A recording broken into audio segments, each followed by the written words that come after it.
Welcome to CBAW Loves, a book club podcast from Community Building Artworks. I'm Seema Reza. And I'm Amelia Bain. Each episode, Seema and I will invite a rotating cast of fellow writers and artists to discuss a book that we love. We hope you'll read along and join the conversation. Welcome back to CBAW Loves. I'm Amelia Bain. And I'm Seema Reza. Seema, you suggested the book for this month. Can you tell me why you chose it and what the book is? So we had been talking about a book that really grapples with belonging. I think that's what we were sort of looking for this summer. And I came across this book, In the Shelter by Pádraig Ó Tuama, who, of course, is a poet and thinker who so many of us here admire. And I was really, really, moved by how he deals with this experience of wanting to belong in a faith that he wasn't sure had space for the whole of who he was. And of course, that's one particular experience being a queer person in a Christian religious tradition. But I also think there's so many places where we belong in some amount and then in other degrees feel deeply outside of. And I think that's actually part of the experience of belonging, is that it's always incomplete. It's always a grappling. So I was really excited to read this book and talk about it with writers I love. One of our team members, Ben Weakley, when we mentioned what the book was, said, "Can I come?" So he joined us for a conversation with Amber Flame, who, if you're a listener of the podcast, you know from several episodes, is one of our favorites. We love always hearing what Amber has to say. I was so bummed to miss it. I'm having some ongoing health issues and had, when you get an appointment, you go to it when it's doctors. But I'm really, really fascinated to hear, of course, what Amber and Ben and you think of it, but also if there are any readers who weren't raised in the Christian tradition like myself, who read the book, how their experience of the book may have differed by that sort of degree of separation. Well, we certainly missed you, Seema. We really missed you, but we had a great conversation. So here is my conversation with Ben Weakley and Amber Flame.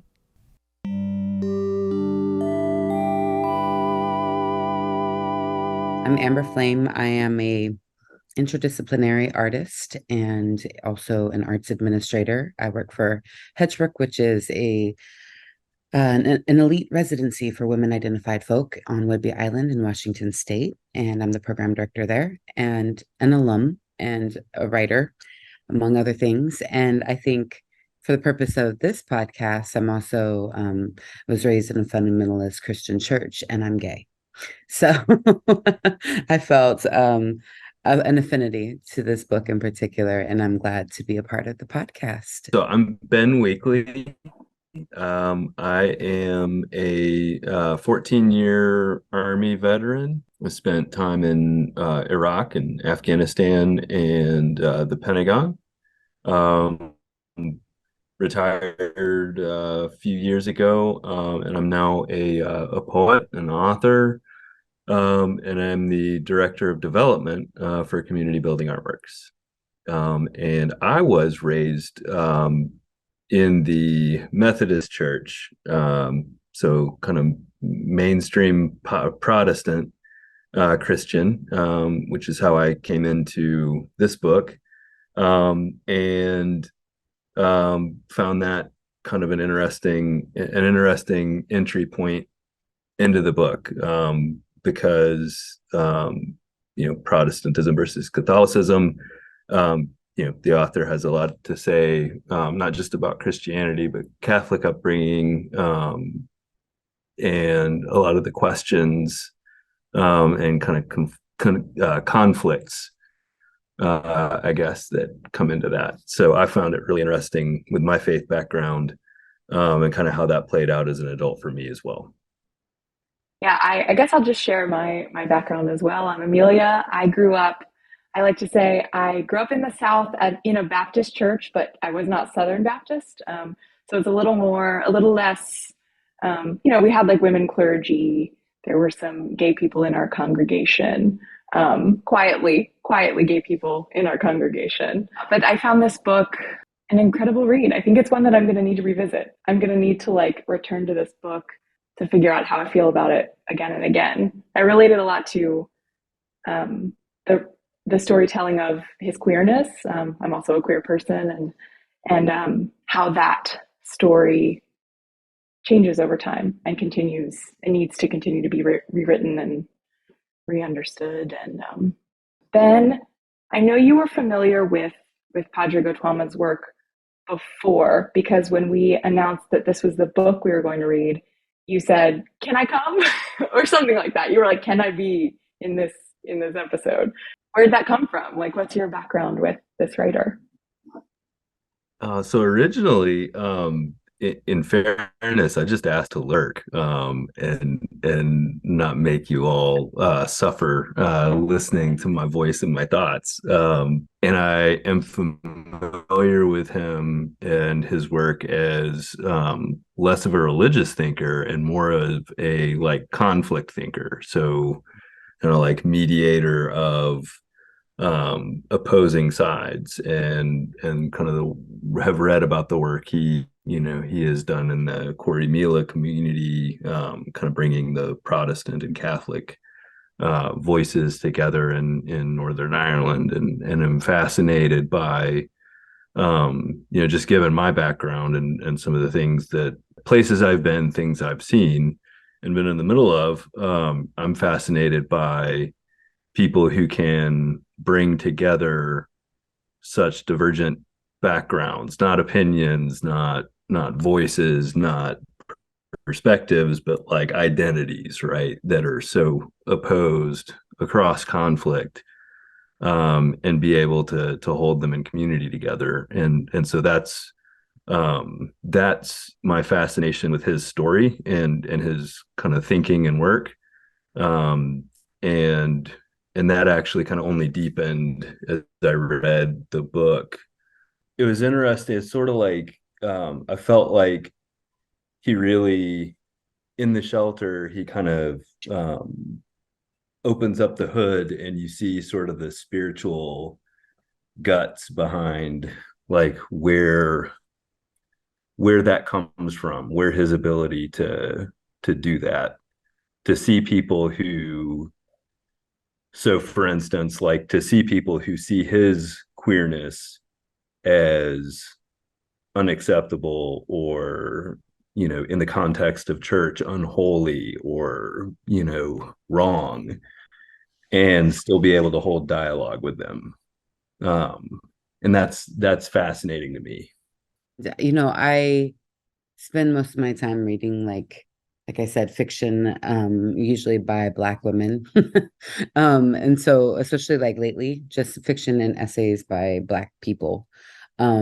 And so I was like, and then Seema was like, "I really want to hear your perspective on this." And I was like, and it's interesting because what you said, Amelia, about it being something to return to and like unpack different layers of, it very much reads like scripture, like a psalm. There's often these sort of like blessed bees, these beatitudes, throughout it. And that was really appealing. But as you were talking, Ben, I was thinking like, I bet, I bet, I bet he's a Libra, or like I was trying to figure out the birthday. I was like looking him up to see if I could figure out his birthday, because it's just such a, like, yeah, what you were saying, Ben, the conflict mediation, the untangling, the like perceiving it as this like sort of knot to like gently pick at and untangle, is clear. Like it started with himself, and this sort of like I love the idea of little tiny 3-4-year-old super zealous religious Pádraig going to church, and like wanting a Bible for Christmas, and like when you get the calling, I think that was what was really beautiful about it, is that it wasn't a calling to be a priest or to be, it was instead this calling to words. And as soon as he made peace with himself about his own inclinations, whatever they were. That was like the first conflict to resolve. And he's like, if I can bring these opposing things together inside myself, then I can do this with anybody. And yeah, I found it really, really clear that, I mean, it was like the Bodhisattva in Buddhism, where it's like your job is to like lead other people toward enlightenment, right? And so not through, he just poses a lot of questions, not through answers. Like he's not like, and here's the answer. He's like, this kid told me, it said an interesting thing when I asked him to imagine Jesus. And, it's like, and you just kind of are left to draw, your own moral from the parable kind of thing. My mom, years ago now, her dissertation was on, she was a philosopher of language. And so we grew up with these kind of like quandaries of, when I say something, do you mean what I say? Do you understand what I mean? When I say these words, do they mean the same thing to you? And no, in brief. And that's what he gets to. He's like, no, are we saying the same thing? Are we even talking the same language? Most of the time, not. But he does it in such like gorgeous word nerdery. That moment very early where he brings up the peace be with you, that blew my mind, because we take for granted that means one thing when it actually was just like hello. Like it was just a greeting in that Right. in that setting. And yet it's all Right. loaded, right? Yeah. Well, yeah, somebody decided to put it in that book, so it's all loaded, right? Right. I love his drawing out, his drawing out of Christ in several parts of the book. Reaching back to different either parables or stories where he's juxtaposing a non-disciple character, right? He's like, remember, like it's not always just what we're saying in the gospel about Jesus. It's about the lady at the well, or it's about the Samaritan on the side of the road, right? And what do those people say about Jesus, in the story that's being told? And I love too how he juxtaposes. I think there's one part towards the end where he's talking about the order of not the gospel, the order of the New Testament. How I wish it were flipped, so you had all the epistles and like the, here's the old dudes writing, academic kind of like rule setting, like this is a bunch of thought about Jesus, and then like, okay, let's end on the story, because the stories are what like illuminates the truth. And I thought that was really interesting too, because there is a difference, I think, to me. There's like the Christianity, which is the rules and the ritual and the epistles, right? Like the Paul sitting down and saying this is what you should do and not do. And then the Christ, which is like the story that illuminates and like doesn't have all the answers, but has truth that you can get to if you keep digging. That's not necessarily the exclusive truth, but is truth nonetheless. It's not necessarily exclusive truth.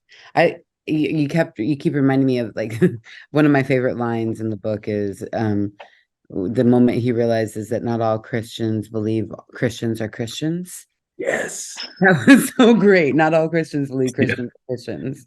Believe all Christians are Christians, or something like that. And it was just like, yes, that's what it comes down to, right? Is like this sort of I love this idea of the rule setting. I also love that he juxtaposes these he what is it, the hermeneutics of the Bible. Like he juxtaposes, like, remember, this had hundreds of years to be edited. We don't know how deep these edits go, and we don't know whose intention or when or where or why. So just like to read into what words were chosen and why, and imagine then what was edited out, Mhm. Yeah. and by whom. And so, and I love that very quickly he stops referring it to as like the one that's attributed to Luke or attributed to Mark, instead of whoever wrote this.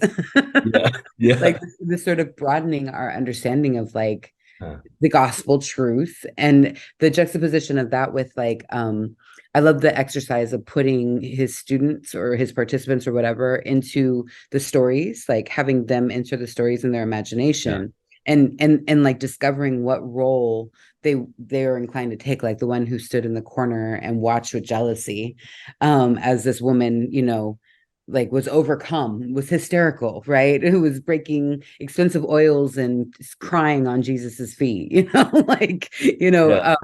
and to like recognize the jealousy. I was like, I'm gonna try that exercise myself. Like, how do you insert yourself? Where do you insert yourself? And how, like, who do you see yourself reflected as in these Hmm. stories?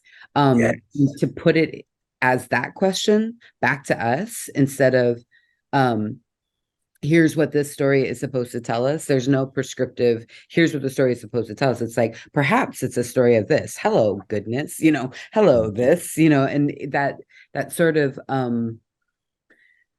lingering ellipses of questions woven throughout every one of these juxtapositions is really, it makes you work. Yeah. I couldn't speed read through the book. I really thought I was No. just going to be able to like pound this book, and I was like, and this is, I'm gonna have to. I kept rereading phrases. Yeah. I drifted off to it. It was like the Bible in that way. It's a good way to get yourself put to sleep, is to read the Bible a little bit. Especially the begats section if you really want to knock yourself out. But Yeah. yeah, there was something really like, it was a workbook. It's a workbook. It makes the reader work and consider the questions that he's posing and talking about and telling a story of, I should say, not talking about, but exhibiting in a story of his life or Jesus's life, or or something from the gospels, or his students, or somebody, a friend of his. Like it's so multivariate where the parable will pull from, that you have to catch yourself like, I'm like really Yeah. thinking about and incorporating this from. Yeah. That's Yeah. so true. I found myself speeding through a bit and then thinking back to the beginning of the book where he's like, hello to here, slow down, like be here. And I was like, okay, should I really be speeding through this book? Because I think you're right, Amber. It is like it requires something of you. It's like there's some give and take to it, to read it. What I love, that's such a good point. And I think what I love about the book and what I love about the style, right, of questioning is, I think, like that is kind of like the act of like practicing faith at its best to me. Mm, Like whatever that faith is, whether whether it's like a secular thing, or Christianity or Judaism or whatever it is, right? It probably should kind of like disturb us, right? mhm. Probably should be uncomfortable. Yeah. And there's this moment in the book that like I had to go back to a couple times, and like he's literally going through the story of Judas and Mm, making you, the reader, go like, okay, on the one hand, this is the person that like Christendom for, 2 millennia has, pointed at as this is the betrayer of, an archetype. yeah, this is the archetype of like a Of- kind of sin and evil, right? But also, like, what would you do? And like, how many ways could you put yourself in that position and just wind up doing the same thing, doing the best you can to get by? mm, And Yeah. and I always come back to like, because so I mean, my cards on the table, I am still like a practicing Christian. I still go to church, and you know sometimes it's very easy in like the little Bible studies or the Sunday school class and everything to go, okay, well, here in the context of this, like we're like Paul, or we're like Simon, or we're like, we're like the Good Samaritan. guys. Which one of the, but like I kind of always am uneasy thinking, like looking around my life Monday through Saturday and like, folks, we're Rome. Like, I mean, Full on looking empire. around like, you know, Quite some time now. Well, Ben, you're right. we're not the Guys. yeah. Guys, you look where you Maybe go to work, look where you go maybe to, Babylon, but yeah, we're Rome, we're Babylon, we're, you know, we're not the, and so to, yeah, I love that line of thought that's like, if you can pause and figure out like, where am I not the good guy in this story? Mm-hmm. Maybe that's useful, a useful bit of spirituality for any of us, you know? Yeah. I had not heard the interpretation of Judas as like a revolutionary who knew that like revolution needed a villain or needed like a Christ to be hero. like, Mhm. yeah. Yeah. And so that I wasn't familiar with that idea. And it just made me think of all of the people that are misguided in their actions, right? Who are doing things with conviction that are like, and Mm. myself included, right? Like thinking that we're making the right decisions. Like Ben said, when you put yourself in the shoes of, the more flawed or more human characters in the Bible, like, yeah, I think it is more, there's more opportunity to understand yourself better when you're comparing yourself to someone who's human. Mm. Yeah. You know? I think also there's like the true facts of how many of us know that we're in a moment of history when it's happening, and how much of that becomes, like Jesus Christ became Jesus Christ after he was, like he Mm-hmm. was revealing himself to the world, but like this was required a belief, right? It was not. It was like, did I see that? I did see that. This dude is special. Like we're all human, and how many of us recognize that the momentous thing is occurring when it's actually occurring, and Yeah. how much of it is like, hindsight is 2020. Yeah.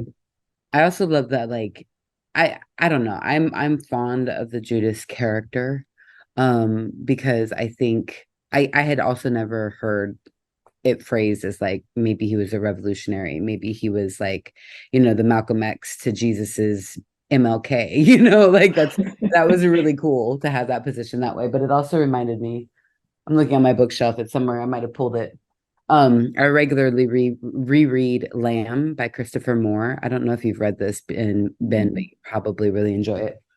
Speaking of fiction, it's the gospel according to Jesus's childhood friend Biff, and it's a fictionalized telling of like essentially the time between the birth and his young childhood to the return to, preaching, and then his death. And the framing of Judas in that story is very it garners something different. It's Yeah. hilarious. It's hilarious. Yeah. So basically, it starts with the angels being an angel being sent dirt side, as they called it, going to Earth to resurrect another one to tell a new gospel. And they're like, it's like the humans like anniversary or something like that, is something big. And the angel's like, God damn it. Like, does not want to go. It's very irreverent. And then Yeah.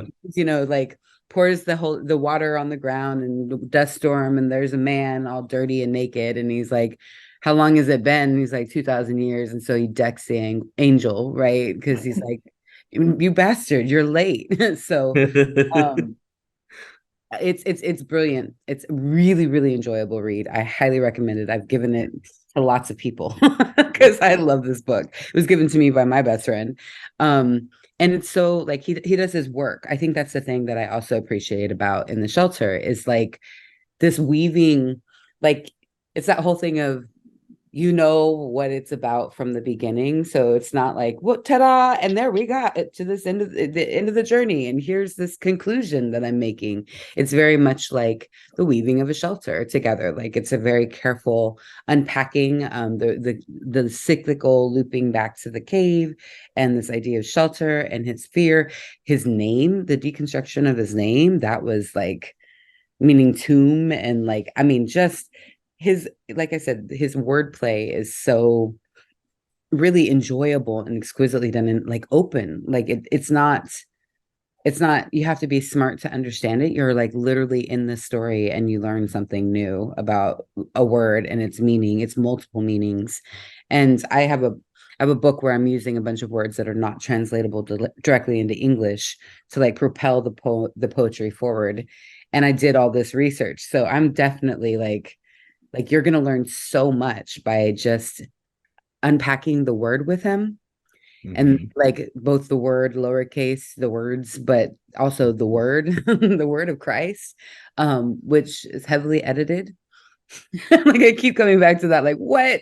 You're just gonna say it as like a holy man, sort of.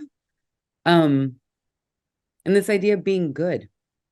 I want to, how did you feel about this idea of like the purpose of faith, the purpose of is to grow, right? Didn't he say the purpose of faith is to grow? Not to avoid punishment, but for its own. Yeah. Yeah. To What was want that? what you to want it for to want what you want, right? Not to want it for, and I'm paraphrasing, Mhm. it's almost like training wheels on a bike, right? At some point you get rid of the training wheels of punishment and carrot and stick and reward and afterlife and all that. There is no old white dude bearded in the cloud that's going to send a lightning bolt down if you do the bad thing. You're Right. supposed to want to grow on your own, I guess. Is what I took from, I can remember, I can see the passage you're talking Right. about. And it was almost like the real measure of growth is like that you maybe don't need the Incentive. that like you know anthropomorphic god Mhm. scary dude in the sky anymore. um it's taking place on its own because it's what you want.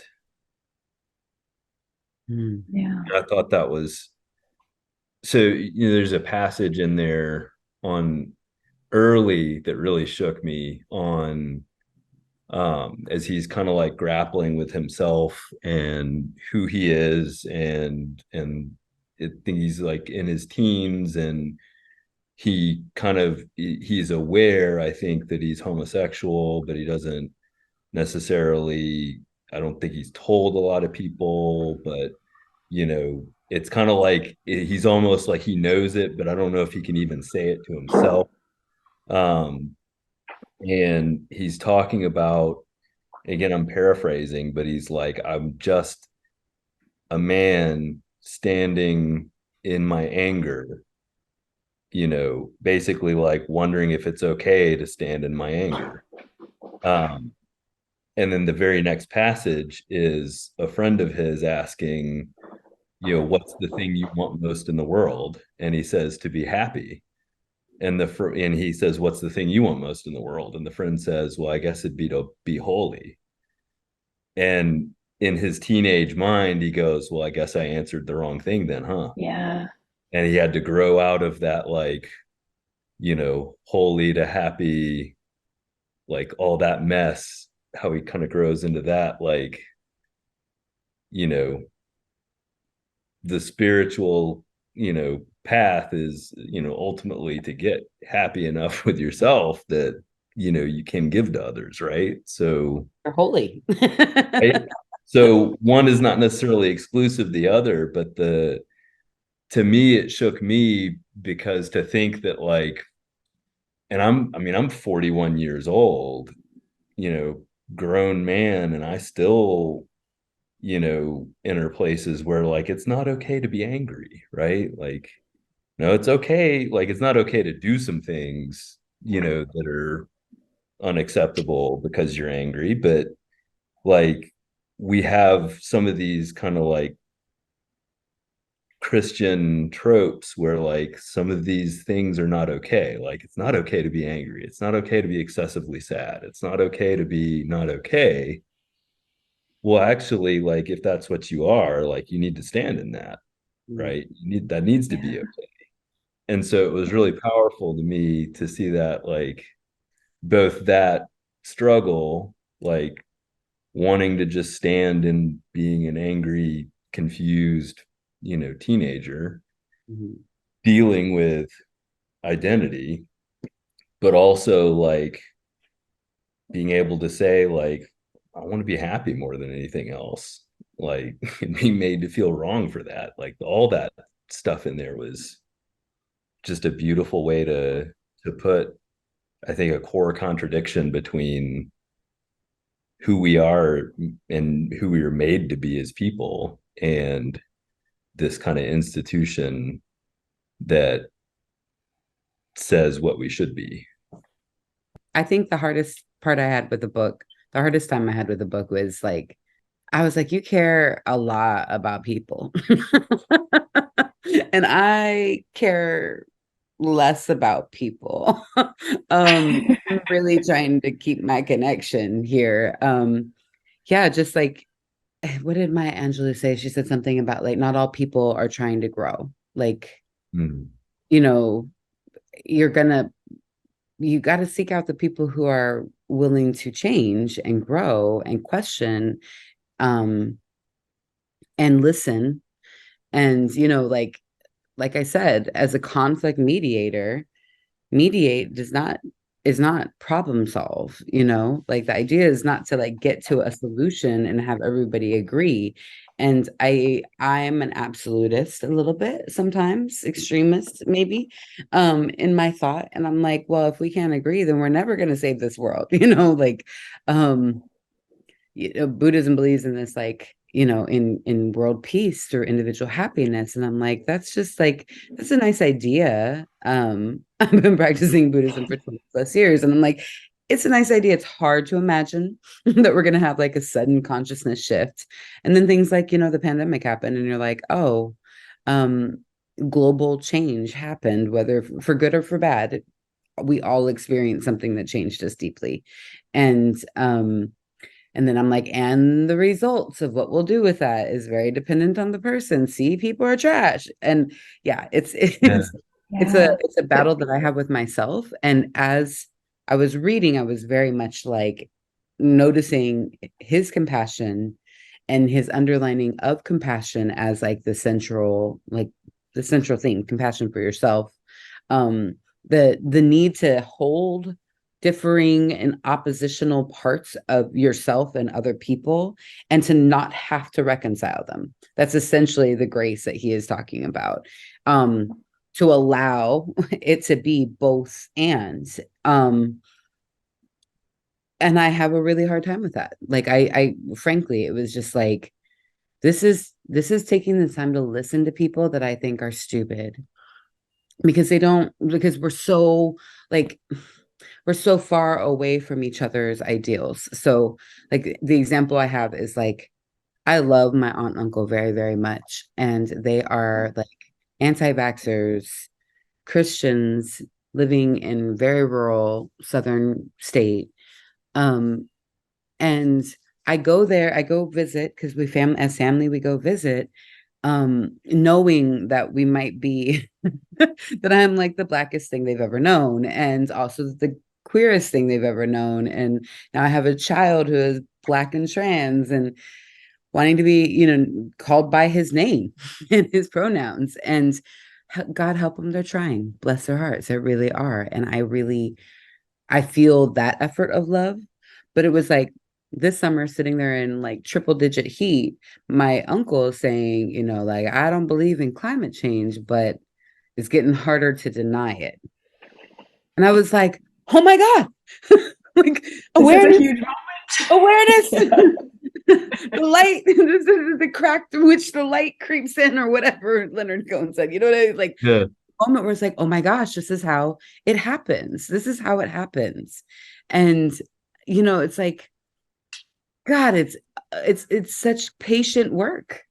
It's Mhm. such patient work that you have to like undertake. And that was the thing. Ultimately, I was like, this is a patient storytelling, like, to tell your story in this way. It's not just a story. It's not his memoir, but it Mhm. is. And it's not like a spiritual guidebook, but it is. And it's not, like a series of essays or poems, but it's both. And yeah, it's like, it's a lot of things without needing to reconcile what it is. And that's, yeah, it was like a very liminal space for me to Yeah. interpret. It's like, I gotta not resolve it. Yeah. I'm like, okay, and your conclusion is, okay, and your conclusion at the end of each chapter. So we're another hello. I guess Yep. we're saying hello again. Yeah. There is no Hello goodbye. again. It's just hello. Yeah. Yeah. Yeah. So one of the most beautiful, I thought, stories in the book is, I forget where he is, but he's in this, I guess he's like holding dialogue between very conservative Christians and like the gay community. Mm-hmm. And after like several hours of conversation, this one like crotchety old guy, I'm assuming they're in Ireland, right? um and this one like crotchety old guy who's on the very conservative Christian side asks, um you know how many times have my words bruised you today? Yeah. And it was this like really hard dialogue, like, oh, no, no big deal, whatever. And then he presses in, like, no, no, no, I want to know, like, how many times have my words bruised you? And the other person says, I stopped counting after the first hour. Right? It is like this honest. I wrote in like, that part, like I wept reading that Mm. because I thought back to like, I don't know that anybody I don't know that anybody I'm close with has been curious enough to ask me, like, have I hurt you like that? Right. Like, and that's like my, inner circle. Right. But that's kind of the one off story of somebody like getting really curious about, how have I hurt you? How can I repair? I don't know if he's even asking, how can I repair? But you can't ask that until you've asked, how have I hurt you? Right. I think we've heard so many retellings and variations that one that, like, when we're talking about Judas, like one that surprises us with a new perspective is nice. It's like, a breath of fresh air. You're like, oh, I've never heard of Judas phrased that way, but we've heard all the stories. In fact, I would say, unlike maybe, I mean, I don't know enough about other practices to know what their church looks like, but church is a retelling of the Bible stories over and over, and reinterpretation of it's this over and over and over again. That's what sermons are. Is they get a scripture and then they're like, okay, let me retell it to make a point that I'm making today. And so in the Christian tradition, this is like, it's the retelling of it is just refreshing because it's so different from what you hear in church often, what you hear from other Christians. And it's really artfully done in a way that doesn't read like a sermon, and so you don't, and yet does. The same soothing mechanisms are there for sure. Those sort of incantations of hello this and hello that are very, very preachery, and also very poety, which is, oral tradition, right? So like you have this sort of, but it's not this, like the holy text is not very holy. Everybody gets to touch the holy text. It's not like the Torah or the Quran or anything where it's like, this is, like, I can be a heathen and have a Bible, have several Bibles, study the Bible. Like it's It's been deconstructed and retold so many ways, in my opinion, that it doesn't hit the same. Like, I don't, that's why I'm like, oh yeah, the other place where I've seen something, a refreshing way of telling it is in this fictional version, in which it's clear he did his homework, and his telling of like, basically Jesus and Biff go off to meet the three wise men to learn from them, because Jesus is seeking enlightenment. That's his job. So he posits that the time he was gone, they like went to Egypt. People are like, there's no way you went to Egypt. He's like, bitch, I was there. It's great. You will very much enjoy this book. Because it's all very plausible based on the way he tells it and based on the research. It's from the Bible. It's very accurate. And oh my gosh, the Judas part of it is just, it's gorgeous. It's heartbreaking. It's yeah. Yeah, I won't ruin it, but you should definitely read it. You get to the point where you're like, I know how the story ends because it's Jesus. Yeah. But you're like hoping Oh, that it's gonna, like, you actually, I had so much hope. I was like, but maybe they'll get away It'll be with it. different. It'll Yeah. end differently. It's really, really, really, really well done. And that's what I think is great about In the Shelter, is that the stories are retold in a way and deconstructed in a way I've never experienced. Maybe people who grew up in the woo-woo, gay people accepting women ministers, churches.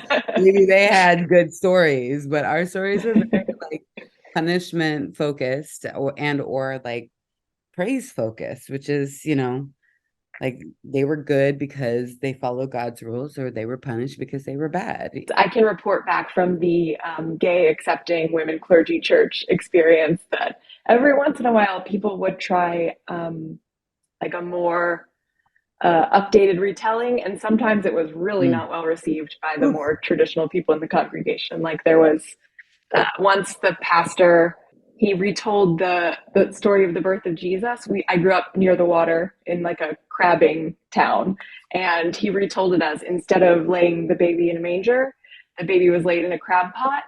And that was he was not the pastor for very long after that story. So yeah, even among more like self-identified progressive Christians, I think there is some people really cling to the text as like, this is what it means, and it can only mean this, and it is sacred in that way. Yeah. It's interesting too, like culturally, we've been, I've got two kids. We moved to a town in we're not quite the South, we're like middle Appalachia, right? So we found a women pastor. We're not quite gay accepting, but the church is splitting over that right now, and we're kind of going on one side of that, and the not gay accepting side is headed to a different direction. It's a church that doctrinally is founded very much on like text, or it's a denomination that's founded very much on like the scripture is one piece, but there's also like reason and nature and experience, and like all of that kind of forms into interpretation, and how it plays out, right? So there's allegedly, like, there's a lot of leeway for interpretation of how things are in relationship with God, and how like there's not one set of rules that Deuteronomy says shellfish is an abomination because well, there it is in writing, right? Still, in the bigger culture of where we are, I just had this conversation with one of my kids the other day. Like, one of my kids has a huge hang up on like rapture and being left behind, and in being too lukewarm, right? If that was a phrase, God will spit you out his mouth. There you go, right? And I'm like, you are not getting that from our denomination. Like, that is not and it's like, that's the predominant culture where we are. it's so prevailing that like it's Mm. still seeping in. And so it's just interesting, like these are things, and like so we're in the little town that my wife grew up in, and she grew up in a very different religious experience where it was, I mean, there was like stained glass of, of the apocalypse in the back of the church. It's like Oh, modern, right? So it was like, dump trucks flipped over and fires and stuff. It was, get her to describe it And sometimes, pretty crashing out of the crazy. sky, Yep. clothes left in pools, Yep. pools of clothing where people Yep. just got snatched up, Snatched probably up, right? crashing into each other. Yep. 100% that, yeah, she describes that, right? And it's hard to, because I didn't grow up with that. Like my religious upbringing brought me up with, some hangups around things, but like it's so hard for me to even put myself in the place of that, like all encompassing fear of like, man, if I don't get my act right before I go to bed tonight, like, like, like, yeah. what if shit goes off tonight? Like I, and again, like that's not even, the upbringing What we're if it's seeking just right like now. a what if it's just the vision of the apocalypse? I'm sorry, I keep talking about the apocalypse, but I'm like, is it not happening? I grew up on the end days. That was the only movies we saw were like rapture films because we Yeah. were those kind of Christians for sure. I have a blues song called Apocalypse Blues, and it's like it's a slow slide, baby. Like this is it. And I think of like the motivation of fear, which I think Park talks about too in this book a lot of like sometimes that is the ignition that gets the engine going. And these visions of like horrors and the waters running with blood and all these kind of like horrific things that end days prophecies are about. I mean, I'm like, what if that was, you got to be good today because tomorrow might not come. And what if it's like fear of what happens if we don't do good today by like the way to not be left in the apocalypse is to like be good today, be good every day, repent from your sins, turn from your ways. And looks like repentance is available to anyone and everyone at all times, but you have to mean it. Like that's the thing. You have to be turning from your ways. Or you have to be constantly begging forgiveness. And I remember being the kid who was like, did something bad and be like, Jesus, forgive me. Just in case. That was Just the in case. moment, It can't hurt. might have been the moment. And as soon as I sinned, Jesus forgive me, like it was a thing. But like that motivation of fear is powerful. And I think that I'm like, what if your child is having like visions of apocalypse and is like, I don't want to be one of the ones left behind because I'm not paying attention. I don't know. Oof. So it's that it's like less this is inevitable and more just a hey, if we don't um collectively repent or not repent, but like be better. Like Got to this do is better. coming. Yeah, we Right. have to do better. And Yeah. you got to do better every day. It's not something where it's like, well, someday I'll give my heart. Like there's so many songs about that in the church because it's like now is the time. Maybe, Yeah. it's a distortion of like, I don't know, Jesus is really about this earth, man. And what's Yeah. up? He That's really an was. that's and that's a complicated conversation I had to have with my child recently too. Is like, as a human being, I can't tell you what happens like Mm, next, right? Like I can tell you what the doctrine is, I can tell you what is theologically prescribed, but like ain't none of us has been there and come back right. and able to describe it. But I can tell you there's plenty of hell right here, and we make plenty of it on Daily. our own. If we work really hard and have a little bit of luck and we get glimpses of heaven, right? So focus on that, right? Yeah. But also there's this other thing where I find it fascinating that, like, and this is just this doesn't, some of this I think comes from can get tied back to the book when he's talking about, being created in the image. But this has always kind of like fascinated me. Like, we're all, in the story that the Bible tells us, right? The Torah, the first chapter says we're all created in the image, right? We all carry the image. And if that's true, then every single human being you meet has at least the potential, no matter how god awful they are, has the potential to live up to that, right? And yet we create this whole scheme of, punishment to to say, like, well, this is bad and therefore eternal damnation. That's bad and therefore, brimstone, hellfire, etc. And I think, you know, God, there's enough punishment right here. Like, Do you really think most people would do good without the threat of punishment?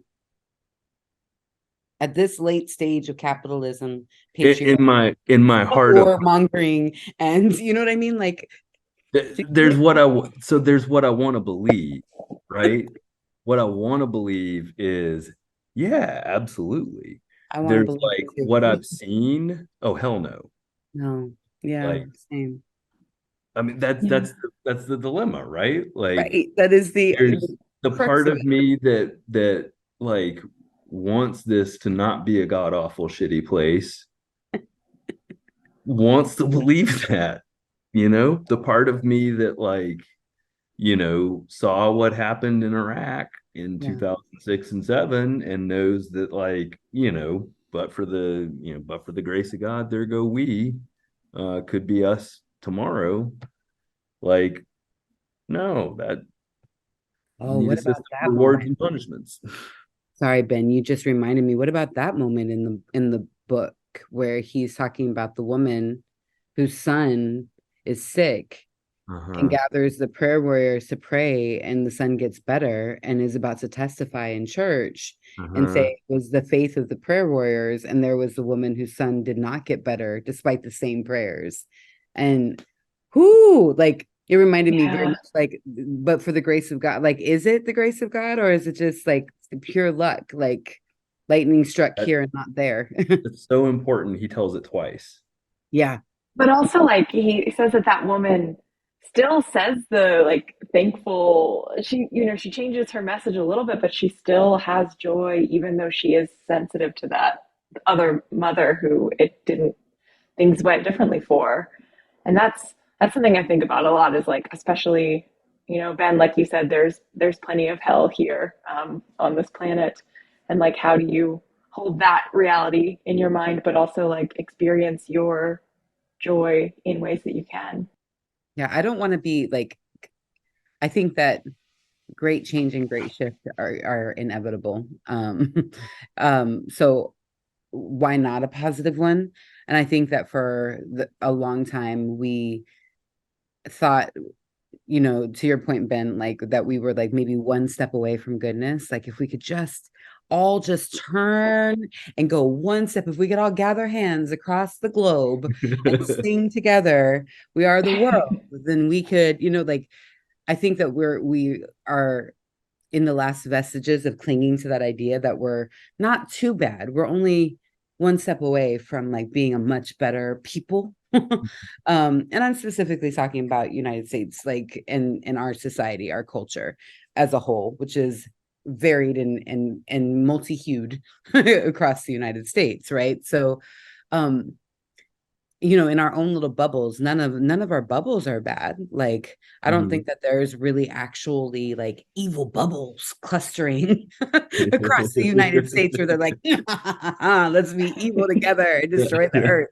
I think that they're like my family who has their little parties, and everybody gets in the pool with their beers, and throw the cans back into the trash and burn this and do that, and they're good people. They're like just home enjoying themselves, right? Like there's aren't clusters of evil, I don't think, forming. I think it's the general tinge of us all, right?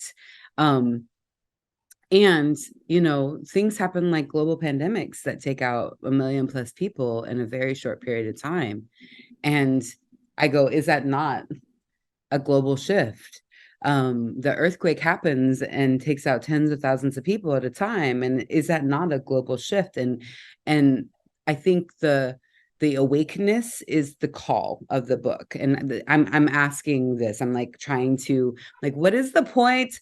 What am I supposed to get from this? What is the call to action? But like this idea that all of it is for the purpose of holding the conflicting parts of yourself and the conflicting parts of everyone else, and not having to come to an agreement or a reconciliation, but hearing who they are and where they're at. Like, I wouldn't think of these people as my people if they weren't my blood. I wouldn't even know them. I would go out of my way to not encounter them.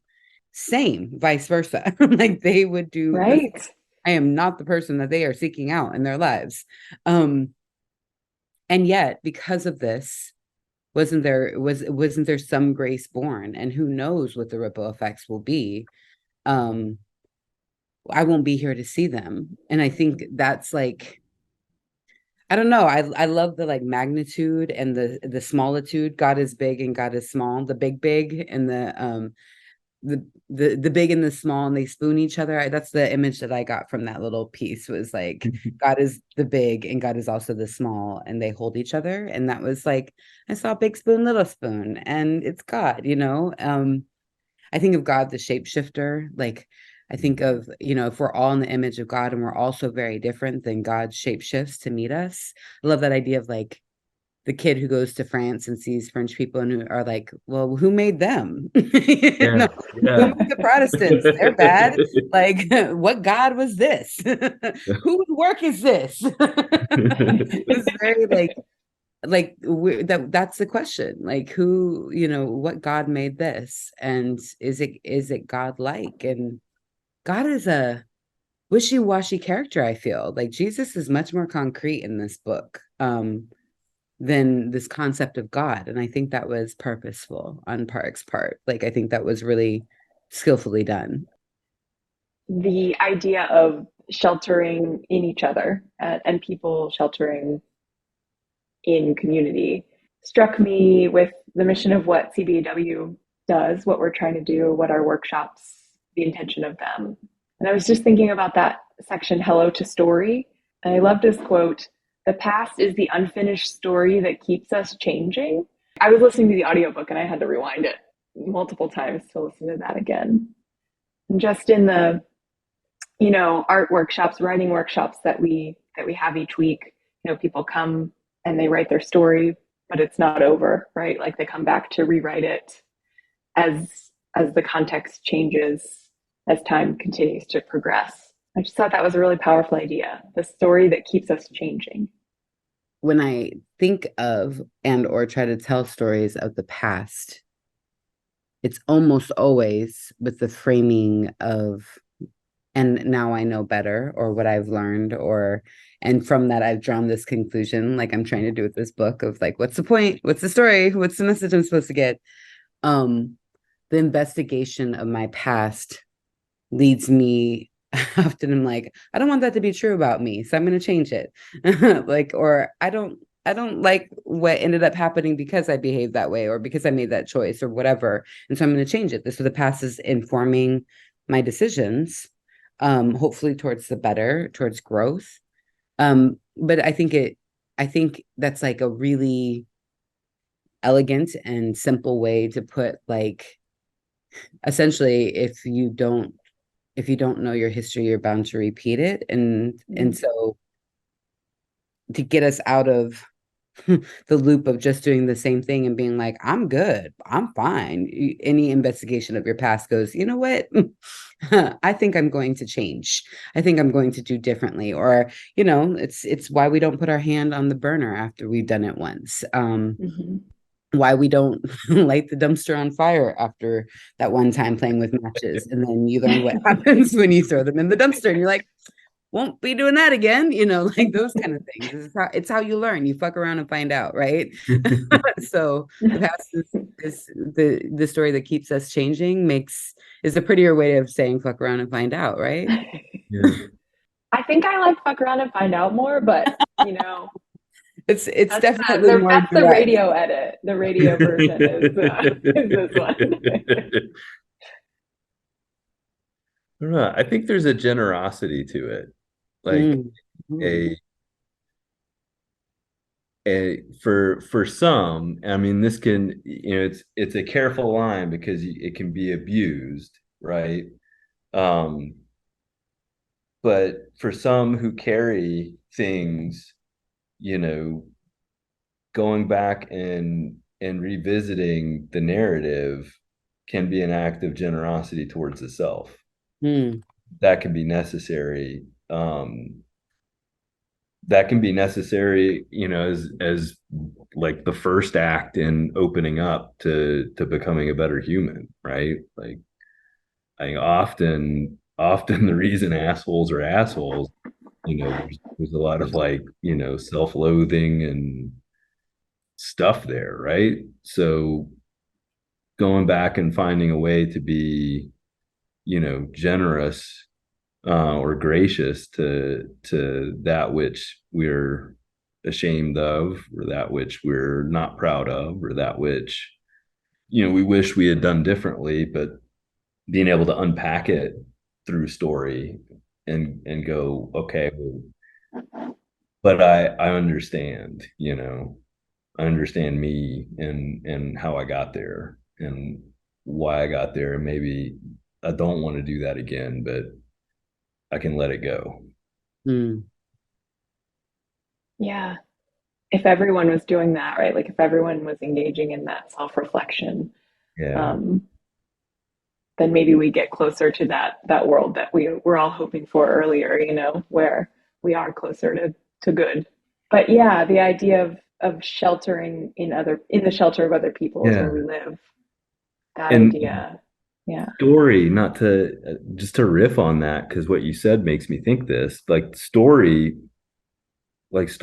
is inherently, something that's done in pairs or more, right? Like it has to have a witness, a receiver, right?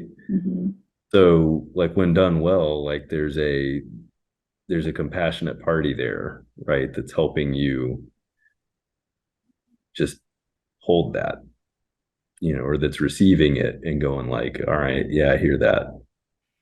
Being in community with people who are sharing with you gives you permission to share back, and that's Well, the shelter you're finding with people is the shared story, right? I think of the woman who yelled in her baby's face, and then his dissecting of audience and listening, and like you need somebody to listen. So that's where I was going. I was like, wow, for good or for bad, a story requires audience to be a story. There needs to be a witness, and we find the sympathetic witness in shelter with other people, or we have people who are willing to listen even if they don't agree. And the things that bring us together happen, and like that's when we seek shelter. All to bring it back in a circle, like we seek shelter because we are afraid of what's happened, and we seek understanding through audience with other people.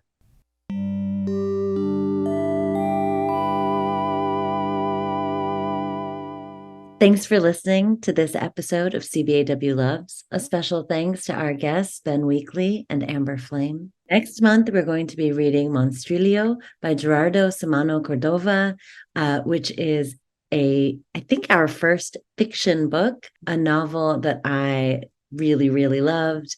As always, if you have anything to contribute to our conversation about In the Shelter or any of our books, please send us an email at cbawloves@cbaw.org. We'd love to hear your thoughts.